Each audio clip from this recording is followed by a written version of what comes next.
آج ہم پاکستان کی معیشت کے اوپر گفتگو کر رہے ہیں. کچھ خارجہ امور کی صورتحال بھی دیکھیں گے کہ پاکستان کس طرح سے دوسرے ممالک کے ساتھ جو ہے وہ تعلقات رکھے ہوئے ہے اور ہماری خارجہ پالیسی کا رخ کیا ہے، اس پہ بھی بات ہوگی. اور آج کی گفتگو بھی ہماری پاکستان قومی محاذ آزادی کے کنوینر جناب اظہر جمیل صاحب سے ہے.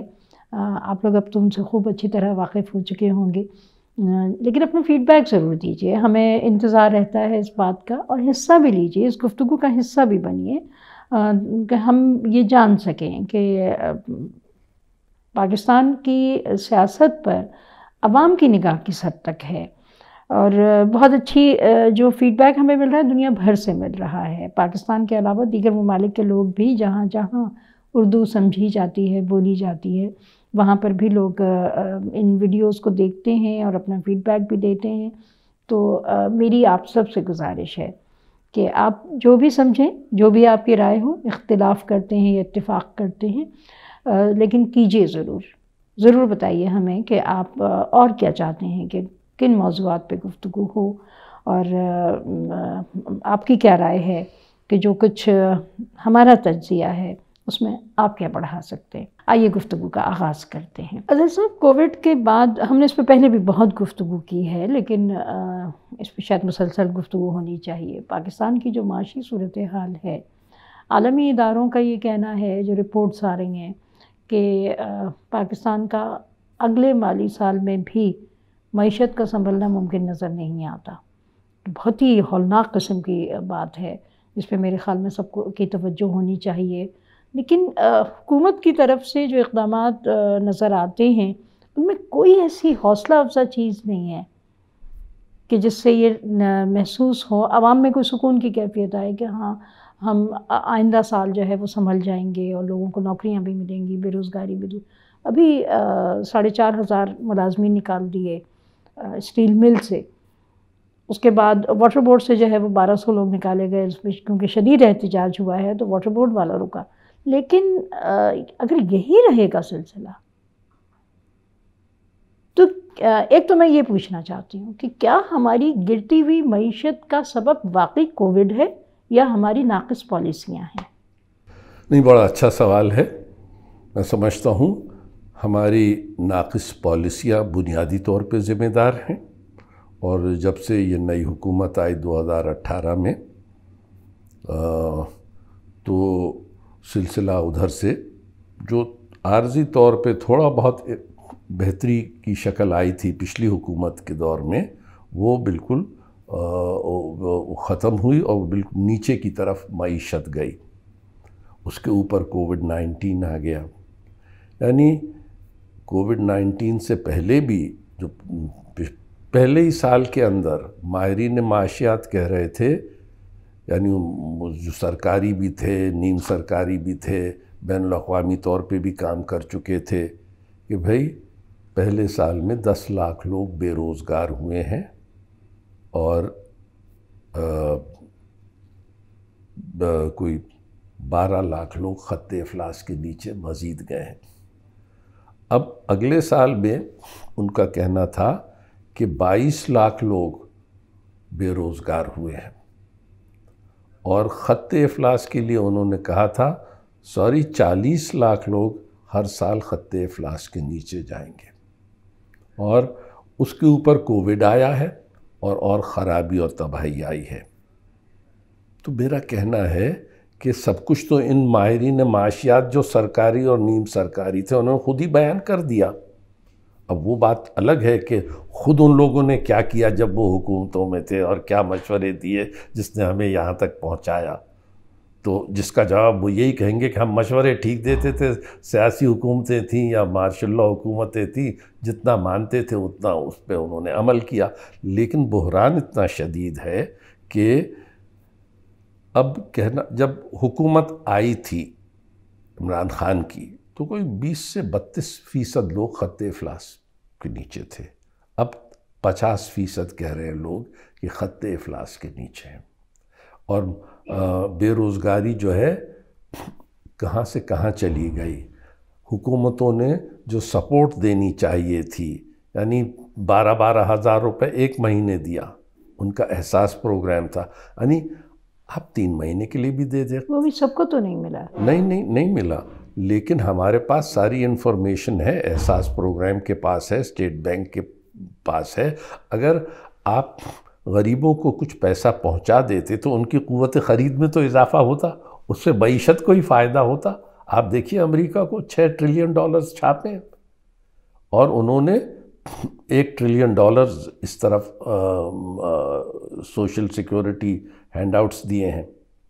وہ بات اور ہے کہ امریکہ تو ایک عجیب و غریب قسم کا سرمایہ دارانہ ملک ہے کہ $1 ٹریلین اس نے عمرہ کو دیے ہیں. یعنی کہ 12 لوگوں میں $1 ٹریلین ڈیوائیڈ ہوا، جو 12 امیر ترین کمپنیز ہیں. تو یہ ایک لمبی بحث ہو جائے گی. پوری معیشت جو ہے، دنیا کی معیشت نیچے جا رہی ہے. اور کووڈ سے پہلے بھی یہی ٹرینڈ تھا.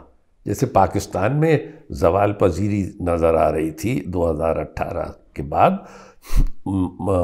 امریکہ میں 2008 کی کرائسس کے بعد انہوں نے صرف یہ کیا ہے کہ نوٹ چھاپیں، اور انہوں نے پیسہ دے دیا ہے اسٹاک ایکسچینج پہ کہ سود تمہیں نہیں دینا ہے، پیسے لے لو، اسٹاک ایکسچینج کو آرٹیفیشلی اٹھائے رکھو. یہ انہوں نے کر لیا ہے. لیکن وہ جو پیسہ دیا ہے اس میں کوئی پروڈکشن، یعنی امپروومنٹ آف پروڈکشن یا مڈل انکم گروپس کو، مڈل بزنسز کو اس طرف نہیں دیا ہے. تو امریکہ بھی ایک بہت ہی نازک پوزیشن میں ہے. خواہ میں ٹرمپ تھوڑی جیت کے آیا تھا، اس نے کسی دکھتی رگ پہ ہاتھ رکھا تھا کہ بھئی تم لوگوں نے ساری نوکریاں چین جانے دیں. وہ ایک اپنے جو اس سسٹم کے خلاف جو ریبیلین تھی وہ ٹرمپ نے لیڈ کی. اب میں کوئی ٹرمپ کا طرفدار نہیں ہوں، مجھے صرف اس کی ایک بات اچھی لگی کہ وہ جنگ کے حق میں نہیں تھا. وہ چاہ رہا تھا کہ رشیا کے ساتھ کچھ انڈرسٹینڈنگ کر لیں.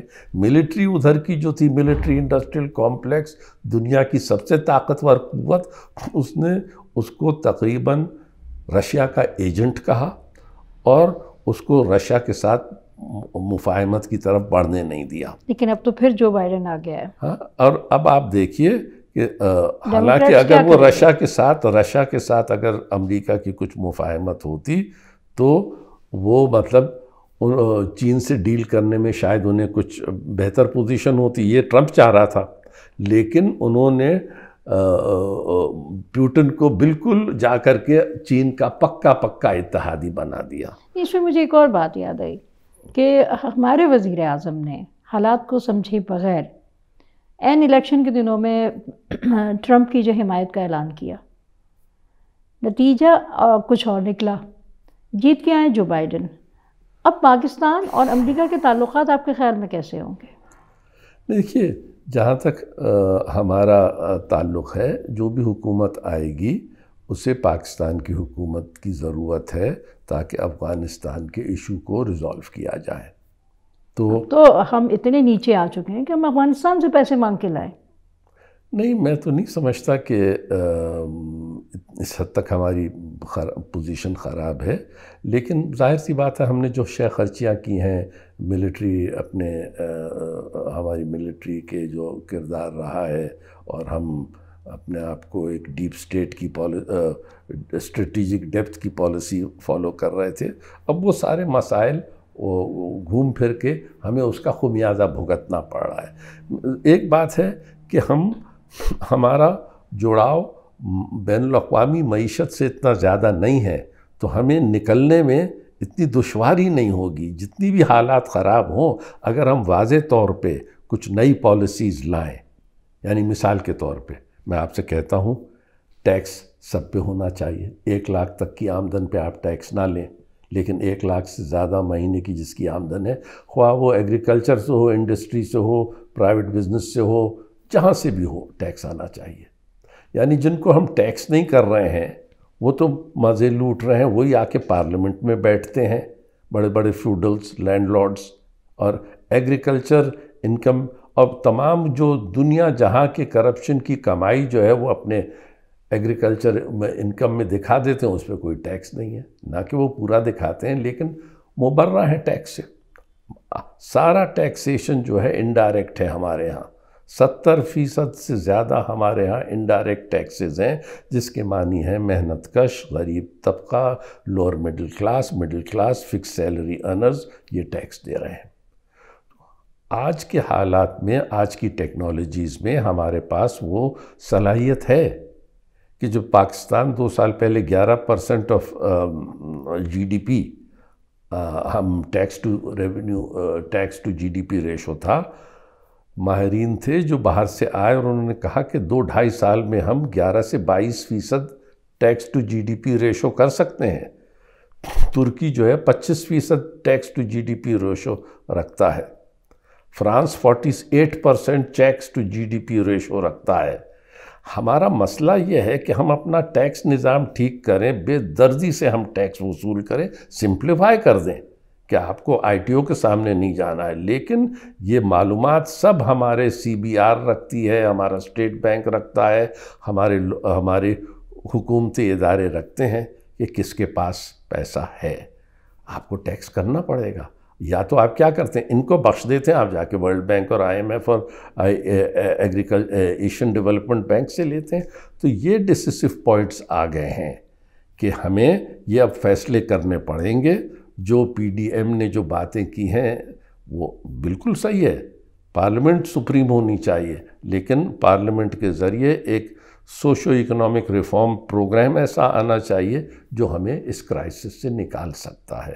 اور آخری بات میں کہنا چاہوں گا کہ ہمارا جب تک تعلیمی نظام ہم ٹھیک نہیں کریں گے، یہ ہماری ریکوری بھی جو ہوگی معاشی طور پہ تو کچھ ہو جائے گی، لیکن اگر ملک کو ایک سویلائزیشنل سٹیٹ بنانا ہے، ہمارے بچوں کو ہم 5 سال کے اندر تمام بچوں کی تعلیم کا انتظام کر سکتے ہیں، 10 سال کے اندر مکمل خواندگی ہم اپنے ملک میں لا سکتے ہیں۔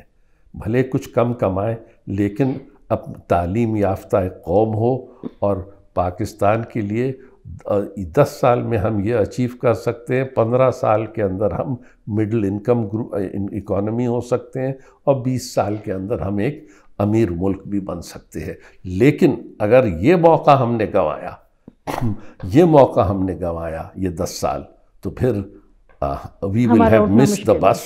اور اس لیے یہ لڑائی صرف 2 جرنیلوں کو ہٹانے کے لیے نہیں ہے، ہمیں بنیادی ریفارمز لانے کی یہ لڑائی ہے، اور اس کے لیے قومی محاذ آزادی ان تمام ترقی پسند قوتوں کے ساتھ، اور وہ پارٹیز جو اس قسم کے اصلاحات چاہتی ہیں، ہم ان کا ساتھ دیں گے۔ آخری بات میں یہ پوچھنا چاہتی ہوں کہ ایک بہت بڑا واقعہ ہمارے خطے میں ہو رہا ہے، خاص طور پہ مسلم ورلڈ میں، کہ اب تک اسرائیل کے خلاف بولتے رہے، اور اب جو ہیں وہ آدھی سے زیادہ گلف کنٹریز جو ہیں ساری، سعودی عرب نے اور سب نے اسرائیل کو تسلیم کر لیا۔ پاکستان پہ بہت پریشر ہے، آپ کیا سمجھتے ہیں پاکستان کو تسلیم کرنا چاہیے یا نہیں؟ بالکل نہیں کرنا چاہیے، کوئی وجہ نہیں ہے۔ یہ پریشر ڈالی جا رہی ہے تاکہ ہمیں ایران کے خلاف ایک کسی جنگ میں دھکیلیں، کیونکہ یہ شاید ان کے عزائم ہوں گے کہ ایران کے خلاف لوگوں کو اکٹھا، مختلف ممالک کو، سعودی عرب وغیرہ کو اکٹھا کر رہے ہیں، لیکن ہم اس ٹریپ میں نہیں جا سکتے۔ جب فلسطینیوں کی ریاست بنے گی، فلسطینی اس ریاست کو قبول کریں گے، جب ہمارا وقت ہے اسرائیل کو تسلیم کرنا، جو 2 اسٹیٹ سولوشن ہے۔ لیکن اگر 2 اسٹیٹ سولوشن پہ نہیں گئے تو ہمیں کوئی ضرورت نہیں ہے کہ ہم اسرائیل کو پہچانیں۔ بہت شکریہ دوستو، آپ نے آج کی گفتگو سنی۔ ہم نے پاکستان کی معیشت کے بارے میں بھی گفتگو کی، اور کچھ خارجہ امور کے بارے میں بھی بات ہوئی۔ آپ کا فیڈ بیک کا ہمیں انتظار رہے گا۔ ویڈیو کو ضرور دیکھیے، اور اگر آپ سمجھتے ہیں کہ گفتگو پاکستان کے لیے ہے اور آپ کو اس کا حصہ بننا چاہیے تو لائک بھی کیجیے، شیئر بھی کیجیے، اور اگر آپ نے اب تک چینل کو سبسکرائب نہیں کیا ہے تو چینل کو بھی ضرور سبسکرائب کر دیجیے، تاکہ ہم جو ہیں وہ زیادہ بہتر طور پر آپ کے لیے آگے بھی کام کر سکیں۔ بہت شکریہ، خدا حافظ۔